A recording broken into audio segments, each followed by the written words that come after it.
Las personas duermen bajo candado en Puebla y en Tlaxcala. Las personas duermen en unas celdas que ellos les pueden llamar de otra manera, pero son unas salas que les ponen candado por fuera, con una puerta de metal muy gruesa, carcelaria y con una ventanita.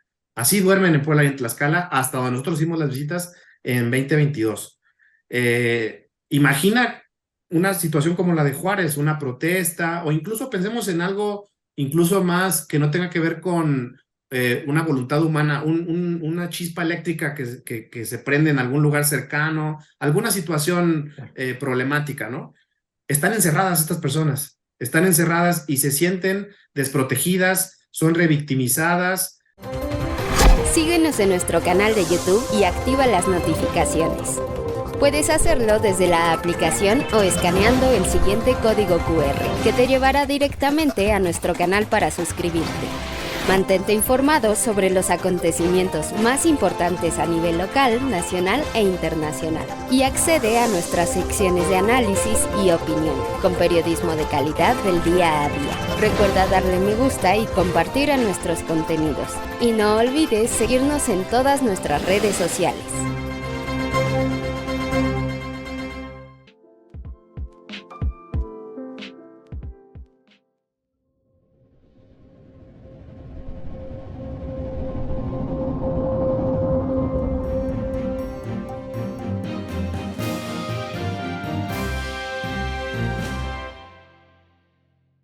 Buenas noches, amigos de la Jornada de Oriente. Bienvenidos a una emisión más de Las Reporteras, este espacio dedicado para quienes día a día le llevamos la información a través de nuestro periódico La Jornada de Oriente, a través de nuestras plataformas en Internet, en YouTube, Facebook, Twitter y, por supuesto, en nuestra página de Internet, lajornadaoriente.com.mx.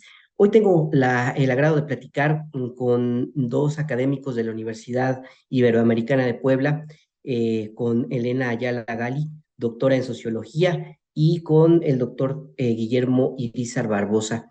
Ambos, son expertos en el tema de migración y con ellos vamos a platicar sobre, pues, un tema que ha causado mucha polémica en los últimos meses. A raíz de la tragedia, por supuesto, cobró más fuerza la tragedia de más de 50 pues migrantes que perdieron la vida en Ciudad Juárez, en el Instituto Nacional de Migración. Y bueno, pues ellos, sobre todo Elena Ayala, pues ha hecho pues estudios sobre la situación en la que se encuentra en dos albergues muy cercanos, el de Puebla capital y el de Tlaxcala. Sin más, yo los presento. Muchas gracias por aceptar la invitación para hablar de este tema tan importante. Y bueno, pues estamos a la orden. Muchas gracias a los dos.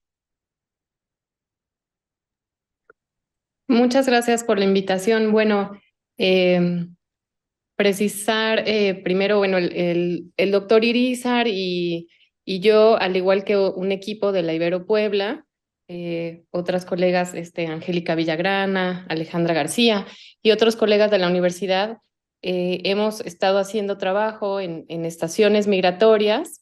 Así Ahorita es. hace un momento comentabas albergues y creo que es muy importante hacer esa distinción que el hecho donde sucedió la tragedia en Ciudad Juárez es una estación migratoria o ese es un centro de detención que tiene el Instituto Nacional de Migración y nosotros también hacemos monitoreo.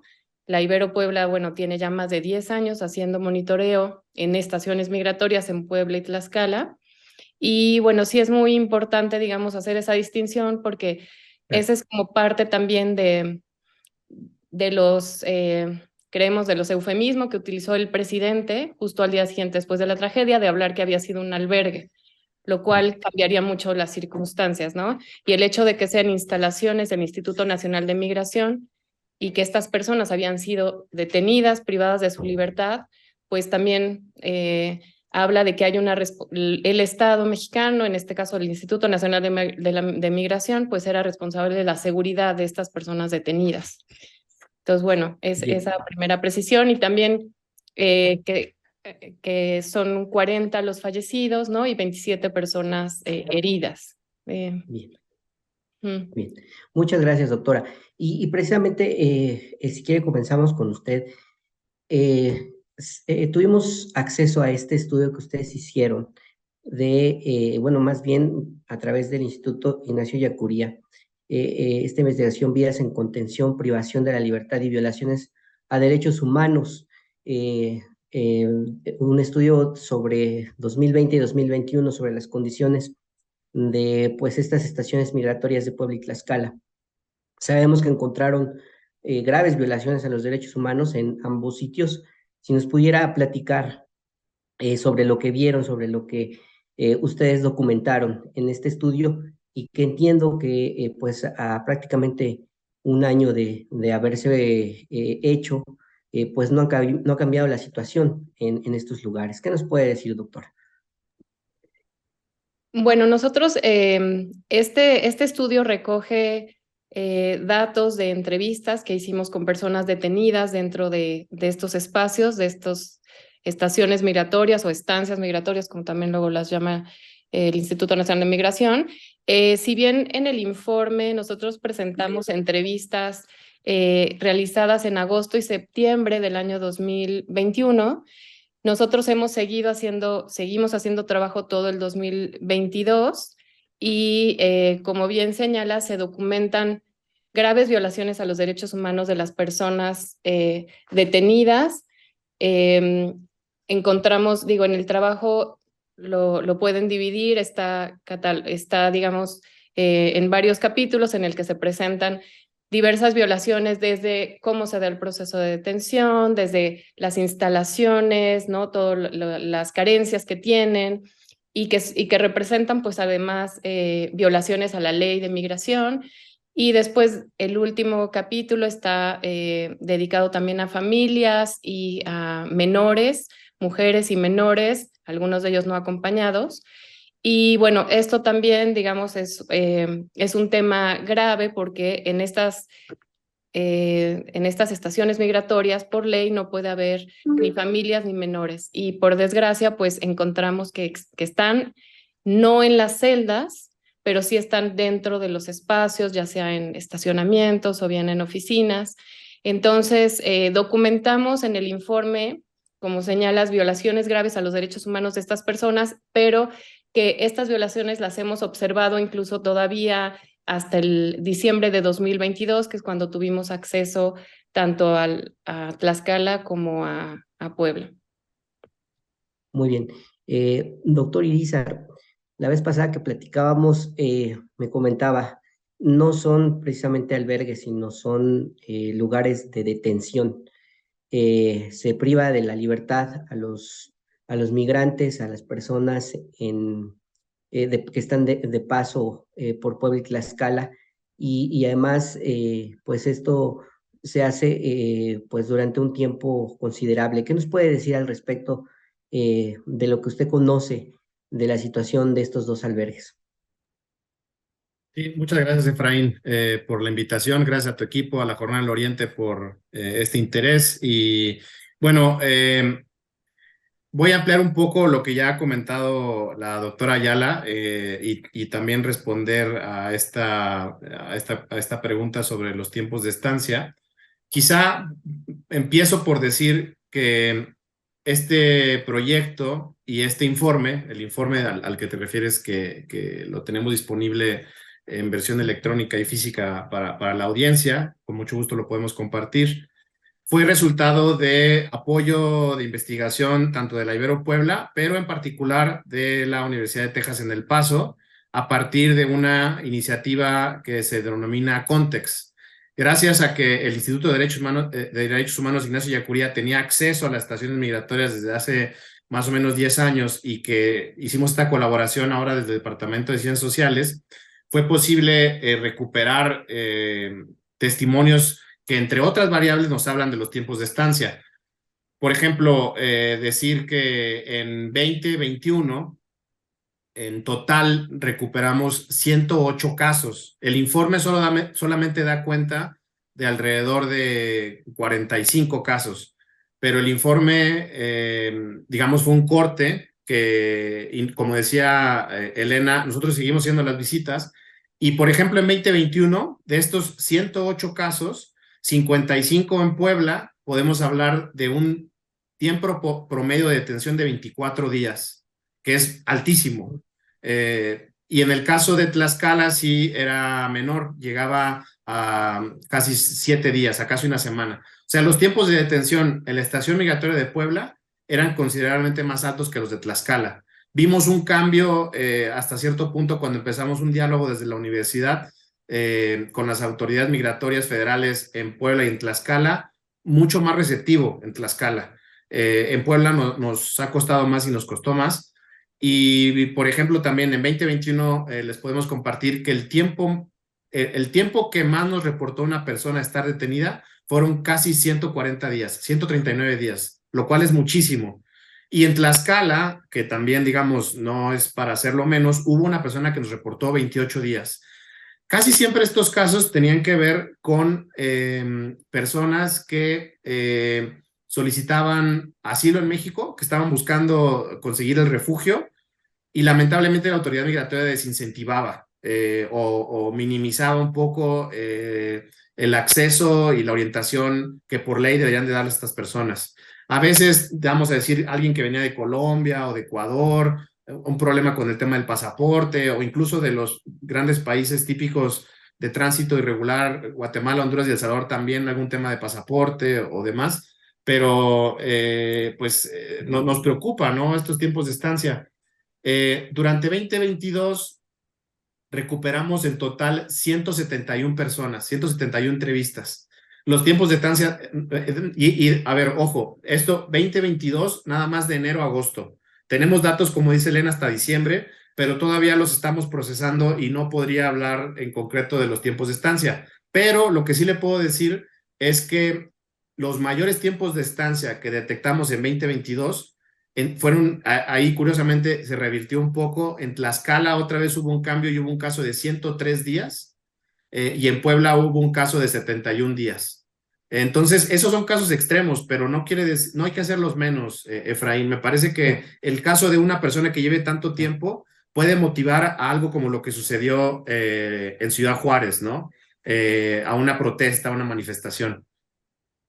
Muy bien, pues para nuestros amigos de las reporteras, esta noche estamos platicando con los doctores Elena Ayala Gali y Guillermo Izar Barbosa. Ellos son académicos de la Universidad Iberoamericana de Puebla y con ellos estamos hablando sobre la situación que priva en la estación migratoria de Puebla y la estación migratoria de Tlaxcala a raíz de la tragedia sucedida en Ciudad Juárez. Bueno, pues doctora, ahora me gustaría preguntarle, tuvimos acceso a la recomendación de la Comisión Nacional de Derechos Humanos, que bueno, pues tiene que ver con la violación de garantías a un adolescente, precisamente en esta estación migratoria de Puebla. Y bueno, pues, pues es una evidencia más, ¿no? De lo que ustedes ya han documentado. Estamos hablando de un adolescente que estuvo de 16 años, que estuvo en este lugar, en donde, bueno, también de condiciones muy precarias. Sabemos que además de que el lugar es muy pequeño, pues no tiene, digamos, no cuenta con las condiciones de protección civil. Sabemos que tampoco tienen extintores en caso de que hubiera algún incendio. ¿Qué opinión le merece pues esta determinación, esta recomendación que hace la Comisión Nacional de Derechos Humanos? Pues mire, lo que sucede para empezar es que en estos espacios, o sea, en estos centros de detención, por ley no debería haber menores ni familias, ¿no? Estos deberían de estar a cargo del DIF. Entonces, de entrada, ¿por qué? Porque son espacios en donde, como comentaba hace un momento el doctor Irizar, la verdad es que son una especie de celdas en las que se supone que las personas deberían tener una corta estancia, ¿no? Máximo 15 días, 15 días hábiles, y por desgracia pasan más tiempo, pero como por ley no pueden estar los menores, ni siquiera están albergados en las celdas, sino en otros espacios que se improvisan. En el caso de Puebla, sabemos que las familias y los menores generalmente están en un área que es un estacionamiento, entonces en donde ni siquiera hay sanitarios, donde hay luz 24 horas.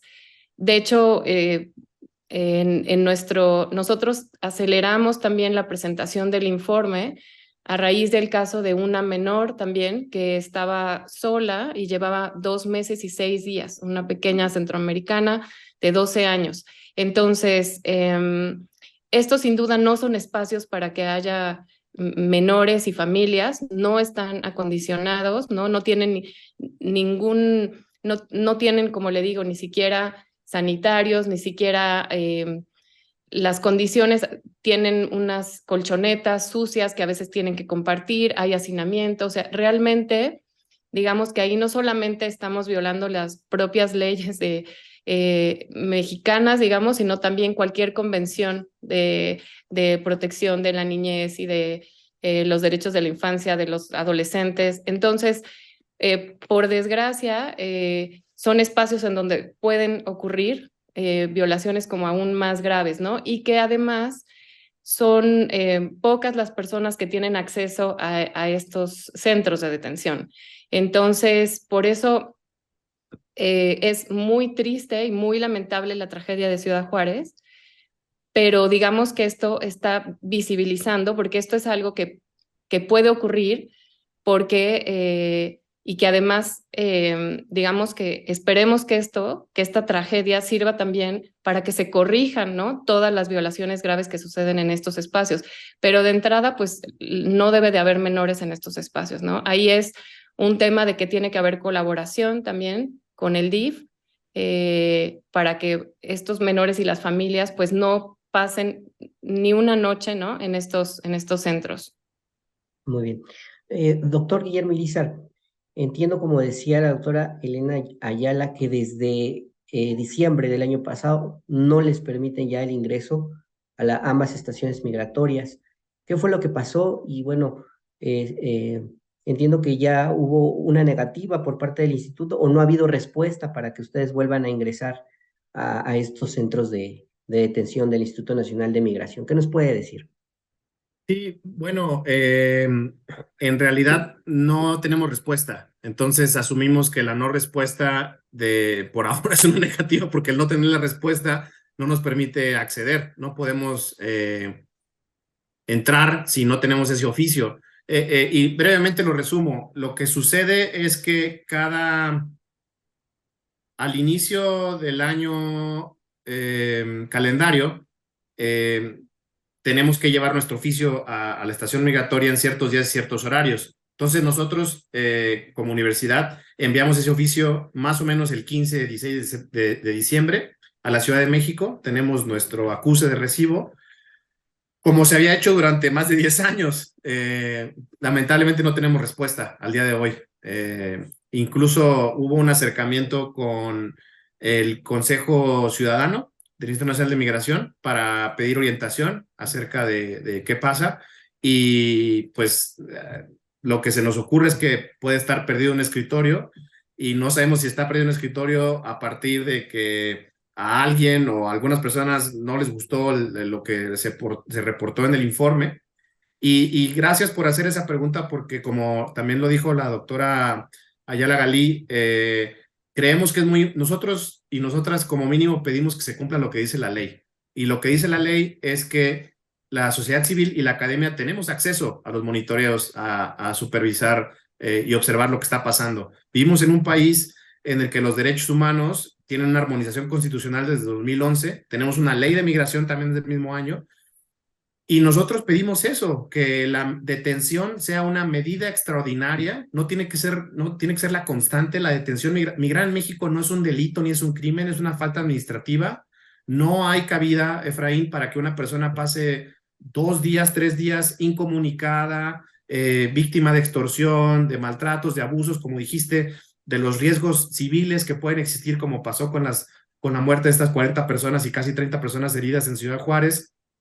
Y yo te garantizo, Efraín, y Elena y otras colegas, como dijo Alexa, Alejandra, también pueden dar testimonio de esto. Las personas duermen bajo candado en Puebla y en Tlaxcala. Las personas duermen en unas celdas que ellos les pueden llamar de otra manera, pero son unas salas que les ponen candado por fuera, con una puerta de metal muy gruesa, carcelaria, con una ventanita. Así duermen en Puebla y en Tlaxcala hasta donde nosotros hicimos las visitas en 2022. Imagina una situación como la de Juárez, una protesta, o incluso pensemos en algo incluso más que no tenga que ver con una voluntad humana, una chispa eléctrica que se prende en algún lugar cercano, alguna situación problemática, ¿no? Están encerradas estas personas, están encerradas y se sienten desprotegidas, son revictimizadas, son tratadas menos que personas. Y te lo digo, digamos, en un lenguaje sin recurrir a las palabras tal cual que ellos utilizan y ellas, que se sienten eso, tratadas como menos que personas y menos que seres humanos.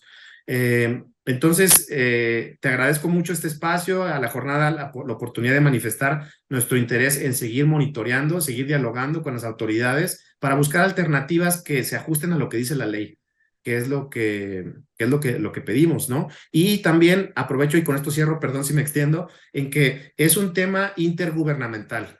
Sí es una tragedia y un crimen que hay que investigar, y una situación que hay que averiguar, pero el tema de la migración internacional e interna con alta vulnerabilidad, con irregularidad, le compete a las autoridades municipales, estatales y federales, en diferentes niveles, pero como dice Elena, en el tema de la niñez y de las adolescencias es fundamental que nuestras autoridades, el DIF y otras más, se pongan las pilas y que las policías municipales, estatales, tampoco se aprovechen de las personas migrantes, que las discriminen por cómo se ven, por cómo hablan y que hagan operativos por su cuenta, porque eso también está fuera de la ley. Muy bien, pues para nuestros amigos de La Reportera seguimos platicando esta noche con Elena Galí y con Guillermo Ariza Barbosa. Ellos son catedráticos de la Universidad Iberoamericana de Puebla y son expertos en el tema de migración. Doctora Elena, pues vimos esta situación a finales de 2021 de pues estas instalaciones del Polideportivo Xonaca que fueron habilitadas como albergue, entre comillas, y que bueno, a raíz de eso se empezó a conocer las condiciones en las que vivían, porque en esta locación no hay puertas, hay rejas, incluso los mismos migrantes denunciaron a los medios de comunicación la situación en la que estaban viviendo de hacinamiento, de que dormían en colchonetas, del frío que pasaban. Y esto, bueno, pues llamó la atención, por supuesto, de grupos de defensores de derechos humanos por por esta grave situación en la que se encontraban. Y lo que vimos después de eso, de que se dio a conocer esta situación, bueno, pues prácticamente no se volvió a llevar a nadie a este lugar, ya no se ha visto desde esa fecha, principios de 2022, y bueno, pues preguntarle si efectivamente fue esa situación, el hecho de que los propios migrantes denunciaran lo que estaban viviendo, la razón por la cual ya no se volvieron a utilizar estas instalaciones y pues ahora prácticamente amurallados se encuentran en el Instituto Nacional de Migración, estas oficinas que se encuentran en la Avenida Reforma. ¿Qué opina al respecto? Recuerdo lo de la caravana, que fue bastante grande, había también muchas personas de Haití, familias, muchos menores también. Ahí en esa ocasión, comentarle que, bueno, la universidad, digo, a través de diversas instancias que tiene la universidad, colaboramos también con la red de albergues, que la verdad es que los albergues aquí en Puebla y en muchos lugares de nuestro país son quienes, o sea, la sociedad civil organizada, las iglesias, son quienes, la verdad, les tienden una mano, son quienes apoyan más a los migrantes en acogerlos, en darles de dormir, en darles un lugar para dormir digno, en darles alimentos y que además ahí sí están con puertas abiertas, ¿no? Como dice, o sea, realmente es un albergue que es muy distinto a un centro de detención, ¿no? Los detalles, digamos, de que por qué ya el polideportivo no se utiliza, la verdad es que los desconozco, o sea, eso creo que es como más un arreglo entre autoridades, porque sé que también es un espacio municipal, pero que lo estaban utilizando con algún arreglo también. Nosotros en algún momento habíamos solicitado ver si podíamos tener acceso al polideportivo, pero no hemos podido tener acceso en su momento cuando sabíamos que tenían a migrantes. En esa ocasión, justo en diciembre, cuando estuvo esa caravana en 2021, por ejemplo, junto con algunos compañeros de albergues, ¿no? De iglesias, nos acercamos y sí tuvimos oportunidad de entrar como al área de los jardines. Pero bueno, creo que si bien se denunció en ese momento, las estaciones migratorias igualmente funcionaban, más bien es por el espacio, la capacidad que tienen las estaciones migratorias y que, por ejemplo, en el caso de caravanas, que por el número de personas, obviamente también creo que en una caravana lo que sucede es que hay mayor como seguridad para las familias y cuando son caravanas que están como anunciadas y que los medios de comunicación ahí, como ustedes, ¿no? Y muchos otros medios de comunicación siguen a esta caravana, entonces es como más difícil que a estas personas, frente a los ojos de todos, las encierren, que el gobierno dice que las rescatan, pero pues un rescate es encarcelarte, ¿no? Es meterte en un centro de detención. Entonces, cuando vienen en caravanas, pues a lo mejor es mucho más visible y también pues la sociedad civil ahí también colabora, les llevaba alimentos o digamos que se va siguiendo la caravana. Por eso creo que muchas familias pues optan por las caravanas. Aunque bueno, como ya ustedes también han ampliamente documentado, se está frenando mucho el que vengan en caravanas, ¿no? Se trata de disuadir por la fuerza y también pues parte de lo que nosotros tampoco obviamente apoyamos es el tema de la militarización, ¿no? O cómo están interviniendo pues también las policías, ¿no? Para hacer que estas personas pues no pasen por nuestro país cuando la verdad la movilidad y migrar es un derecho. Todos tenemos derecho a buscar mejores oportunidades de vida y además, como comentaba el doctor Irizar, ni siquiera es un delito grave. Entonces, de entrada, nosotros estamos en contra de que estas personas sean privadas de su libertad, encerradas, tratadas como criminales y cuando estas personas simplemente están generalmente huyendo de una situación muy difícil de violencia o una situación económica muy adversa y que están en su derecho de migrar, ¿no? Y de buscar mejores oportunidades. Entonces, pues bueno, perdón que me haya extendido un poco. El tema en concreto, digamos, del Polideportivo Xonaca, seguramente el denunciar las condiciones o que no estaban en buenas condiciones haya hecho que ya no se utilice más, pero lo que es un hecho es que las personas van a seguir migrando, que por desgracia las condiciones de la migración son condiciones estructurales, ¿no? La violencia, la desigualdad económica son factores que van a seguir fomentando la migración, por un lado, y por otra parte, porque también todas las personas tenemos ese derecho, ¿no? Y algunos tenemos el privilegio de migrar con documentos y entonces somos recibidos por la puerta grande y podemos transitar libremente y es totalmente inhumano que otras personas, simplemente por no tener documentos, no reciban ese trato, ¿no? Entonces, nosotros lo que pedimos, pues obviamente es que todas las personas reciban ese trato digno porque son seres humanos y tenemos los mismos derechos. Muy bien. Doctor Guillermo Irizar, preguntarle, la semana pasada, pues se llevó a cabo este operativo, bueno, hace unos días, por parte de Protección Civil Estatal. Hasta el momento se desconoce cuál es el resultado. Sin embargo, yo le preguntaba la vez pasada, pues el resultado que debe de arrojar esta revisión es que no se cumplen con las medidas básicas de protección civil. Ustedes que han estado allí, por ejemplo, ¿qué nos pueden decir de las instalaciones? Ya nos habló de celdas, pues ya nos habló de situaciones incómodas, pero saber si cuentan con extintores, saber si cuentan con salidas de emergencia. Sabemos que no, hay otros grupos que han documentado precisamente esta situación. Pero ¿qué más podemos decir de entrada sobre las condiciones del Instituto Nacional de Migración en Puebla? Sí, para serle muy franco, puedo describir lo que recuerdo y también quizá Elena me puede ayudar en caso de que algo no lo diga con precisión. Digamos, el monitoreo que nosotros hemos hecho está centrado en los testimonios de las experiencias de las personas. de momento nuestros monitoreos no se han enfocado en el tema de la infraestructura, pero al decir esto, no es que pasamos con los ojos vendados y no vemos nada, ¿no?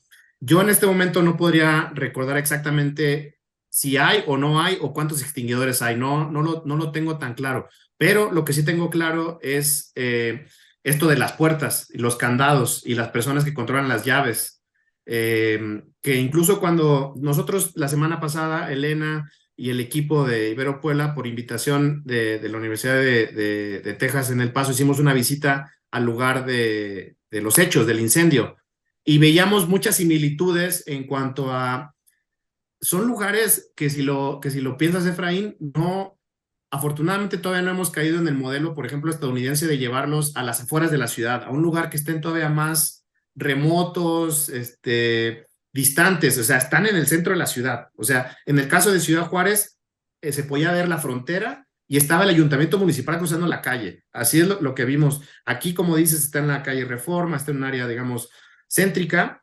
pero para entrar a la estación, que para empezar es un espacio que la gente que transita por ahí no lo ve muy bien, tienes que pasar por una puerta que generalmente es controlada por la Policía de Protección Federal, me parece que ahora se llaman. Bueno, no son policías federales, pero son policías que dependen del gobierno federal. Pasas dos puertas, una de registro y luego la segunda te lleva a un área de oficinas, también muy pequeña, en la que curiosamente hemos visto a un montón de gente, a veces haciendo servicio social, al menos no de la Ibero Puebla, de otras universidades, no sabemos muy bien de dónde. Tienen un área de retención de pertenencias, en donde también sabemos por las entrevistas que no les hacen inventario, pero imagínese usted un lugar, una pequeña bodeguita llena de mochilas, porque no les permiten ingresar, les quitan las correas de sus zapatos, o sea, por eso me refiero a que el trato es de criminales. Cuando hablamos con las personas, nadie tiene agujetas, o sea, no tienen, y no pueden entrar con medicamentos. A veces quieren usar un desodorante y tampoco les dejan meterlo. Entonces, ¿cómo se consiguió un encendedor en Ciudad Juárez? Pues hay que preguntárselo a las personas que pueden estar siendo testigos, o sea, que vieron ahí algún tipo de extorsión o qué revisión se hizo, porque sí es muy estricto el acceso. Y luego de esa parte que le digo de las oficinas, donde hay un montón de gente, hay algunos cubículos, están las pertenencias, se pasa por otra puerta, no necesariamente con candado, pero sí carcelaria. Se llega a un pasillo donde hay unos teléfonos que no funcionan, teléfonos de tarjeta como los que entran en las calles, no funcionan, y otras dos celdas que antes me parece que eran celdas de castigo, pero ahora aparentemente una de ellas hay una especie de consultorio y en la otra es como una sala de juntas. O sea, las hemos visto que las cambian. E incluso también cuestionamos acerca de la capacitación y la disposición del personal médico en ambos lugares, ¿no? Y luego ya sigue otra celda que sí tiene candado, que esa da entrada a un patio. Y es un patio muy pequeñito con solo una canasta de básquetbol y tres grandes, como una celda grandísima donde están los hombres, otra celda que generalmente es para mujeres, o a veces ahí ponen a personas de la India o de un lugar más distante que a veces comparten idioma o algo de cultura, y otra más chiquita para hombres. Y dentro de esas celdas nosotros no entramos, no lo permiten, hay cámaras todo el tiempo. Y ahí hay colchonetas y hay baños, pero imagínense usted, los baños no tienen privacidad. Los baños está el inodoro y no hay, o sea, y esto porque ellos nos lo dicen y alguna vez que nos hemos asomado, ¿no? Que se puede observar, o cuando nos han permitido acompañar junto con las autoridades a ver qué es lo que hay ahí. Pero por sí mismo, nosotros no podemos entrar por nuestra cuenta si no es con permiso. Y entonces el uso del patio, bueno, y todo enrejado, con alambres de púas alrededor, con guardias a veces vigilando desde arriba. A veces hay gente que está haciendo construcción y ponen música. Entonces como que sabemos que disfrazan un poco la situación cuando nosotros vamos. O sea, les dan balones, a veces les dan juegos de cartas, a veces ellos mismos rompen los cepillos de dientes y juegan con eso como a damas chinas. O sea, sí es un ambiente carcelario. Lo que más nos preocupa, Efraín, es que no se pueden comunicar, no les dan, la ley dice que tienen acceso a llamadas, pero no se las dan todos los días. Cuando nosotros vamos es cuando a veces empiezan a decir nombres y eso, pero no les dan llamadas.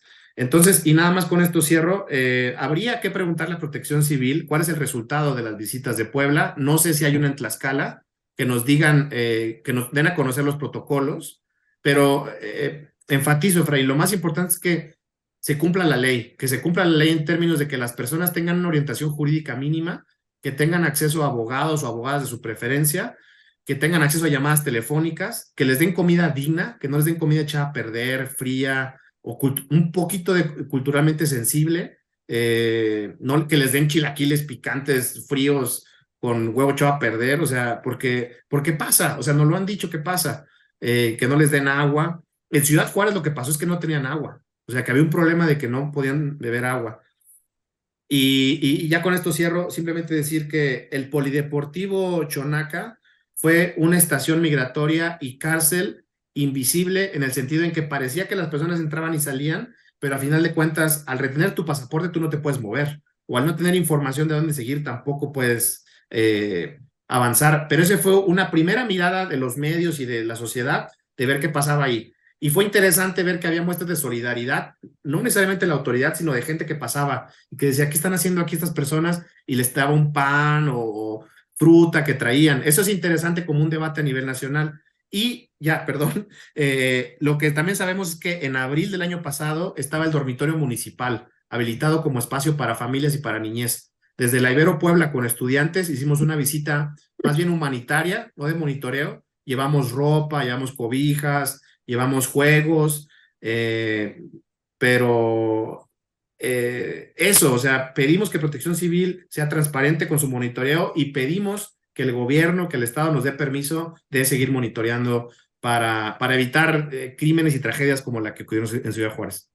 Muy bien. Doctora Elena Ayala, preguntarle ya por último, lamentablemente el espacio que tenemos es muy breve, pero vemos un fenómeno en estos meses que hemos estado documentando la situación de la migración que pasa por Puebla.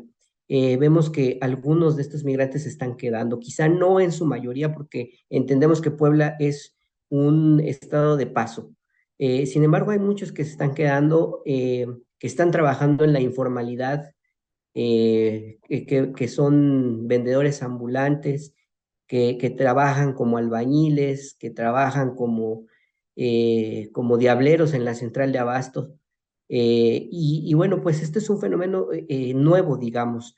¿Qué nos puede decir? No sé si ustedes lo han identificado, lo han estudiado, o podría ser un tema de estudio para el futuro, para ustedes como académicos. Sí, pues bueno, primero sería comentar, enfatizar lo que estás diciendo, que en nuestro país, pues antes teníamos la idea de que éramos un país de expulsión, hoy en día es un país de expulsión, de tránsito y también de destino. Y que como bien comentas, ya también Puebla se está volviendo un lugar de destino. Nosotros, bueno, en lo particular, no he hecho tanto trabajo en sí como para los nuevos flujos migratorios, pero bueno, históricamente, digamos, nuestro país ha sido un país también de destino y precisamente, digo, si algo se caracterizó México y de algo de lo que nos enorgullecíamos mucho como mexicanos es que siempre acogíamos bien a los migrantes y que también luego ahí hacemos la distinción que no deberíamos de hacer, extranjeros, ¿no? Que venían exiliados, o sea, México desde la Guerra Civil Española en los años 70, las guerrillas también en Centroamérica, siempre fue un país de destino y de acogida para las personas que sufrían persecución o que venían huyendo de regímenes dictatoriales, en fin. Entonces, creo que sería pues algo muy loable que México recuperara ese prestigio, porque creo que lo que ha sucedido en las últimas décadas y el maltrato que le damos a los centroamericanos y pues a muchos otros flujos de migrantes, especialmente aquellos que vienen justo de los países más necesitados, de los países más pobres, ¿no? O que vienen exiliados, no sé, como cubanos, nicaragüenses, el maltrato que estamos dando y del que nos estamos ahorita teniendo una pésima fama internacional, pues deberíamos revertirlo, ¿no? Y recuperar esto de ser un país pues de acogida, porque realmente tampoco son flujos de personas tan grandes. En realidad, si lo vemos en proporción, es el 3% de la población mundial la que es migrante internacional. Entonces, obviamente existen los recursos si se tienen las políticas públicas correctas, si se respeta la ley. En cuanto a los flujos, creo que, sería también hacer más trabajo, pero sí sabemos que pues hay comunidades ya también de hondureños, de venezolanos también que se han quedado. Entonces, haitianos también nos comentaban, no hemos en lo particular, bueno, en este proyecto trabajado esa parte, pero creo que sí valdría la pena también visibilizarlo y que así mismo como nosotros siempre hemos estado abogando que se les dé un trato digno y se respeten los derechos humanos de los mexicanos, sobre todo en los Estados Unidos, pues lo mismo debemos hacer acá, ¿no? Tenemos que ser congruentes y pues respetar la ley nacional e internacional en ese sentido. Pero bueno, sí, con las nuevas también disposiciones y los crecientes flujos migratorios, pues hay que ser conscientes que también somos ya un lugar de tránsito y de destino. Muy bien. Un mensaje final para cerrar, para nuestro público que estuvo al pendiente de esta entrevista, doctora, sobre todo lo que hemos hablado, o alguna idea que usted guste enfatizar. Pues bueno, pues sumándonos también, condenando la tragedia que ocurrió en Ciudad Juárez, que sepan que por desgracia las condiciones como infrahumanas y de violaciones a los derechos humanos son constantes en los centros de detención y que nosotros es lo que hemos documentado aquí en Puebla y en Tlaxcala, que pedimos que a estas personas se les dé un trato digno, que se respete la ley y también creo que hacer un llamado a la sociedad civil para que precisamente pues tengamos ese sentido también de empatía y de respetar pues la dignidad de estas personas que son seres humanos como nosotros y que están buscando pues mejores oportunidades de vida y que en su mayoría están huyendo de la violencia y de condiciones muy adversas en sus países y que tenemos que pues empujar y pedir, digamos, que nuestras autoridades respeten la ley y que nosotros desde donde trabajamos, en este caso desde las universidades, podamos pues hacer también mayor alianza con medios de comunicación, con otras organizaciones y pues pedir que se respete la ley, ¿no? Y que además la autoridad pues responda a lo que sucedió en Juárez, que es una tragedia y que creo que lo que están comentando otros gobiernos, como comentaba hace unos días también la viceministra del Salvador, o sea, es una obligación de México y quizá habría que investigar si esto no es un crimen de Estado, pero para evitar que sucedan estas tragedias, pues hay que revisar lo que está sucediendo en todos estos centros de detención. Muy bien. Doctor Guillermo Irizar, un mensaje final para nuestro público.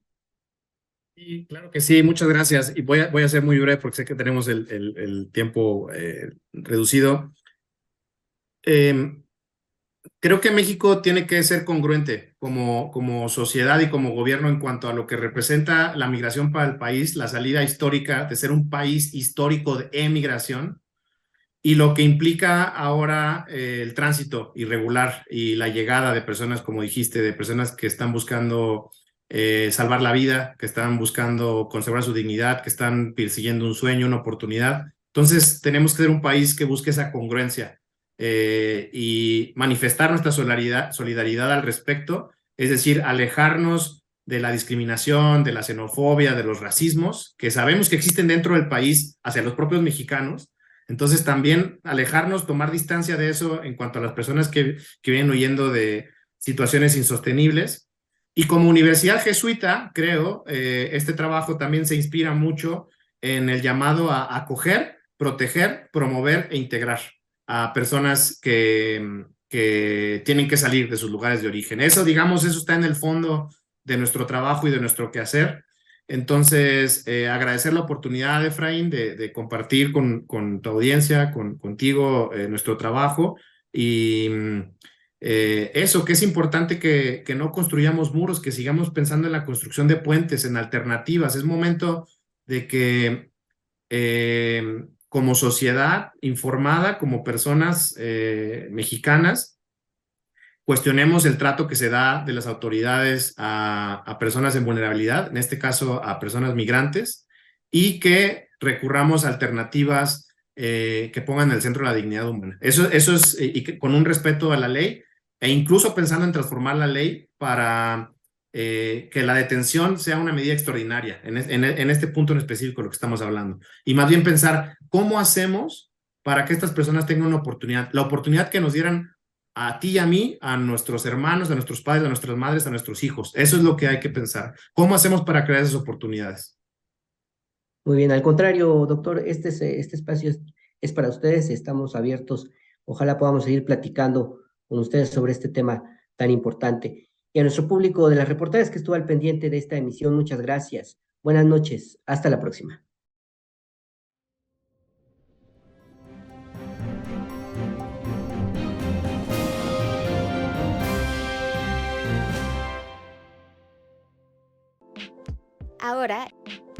Ahora ya nos puedes encontrar en Telegram. Solo tienes que descargar la aplicación de mensajería Telegram en la tienda digital de tu dispositivo móvil.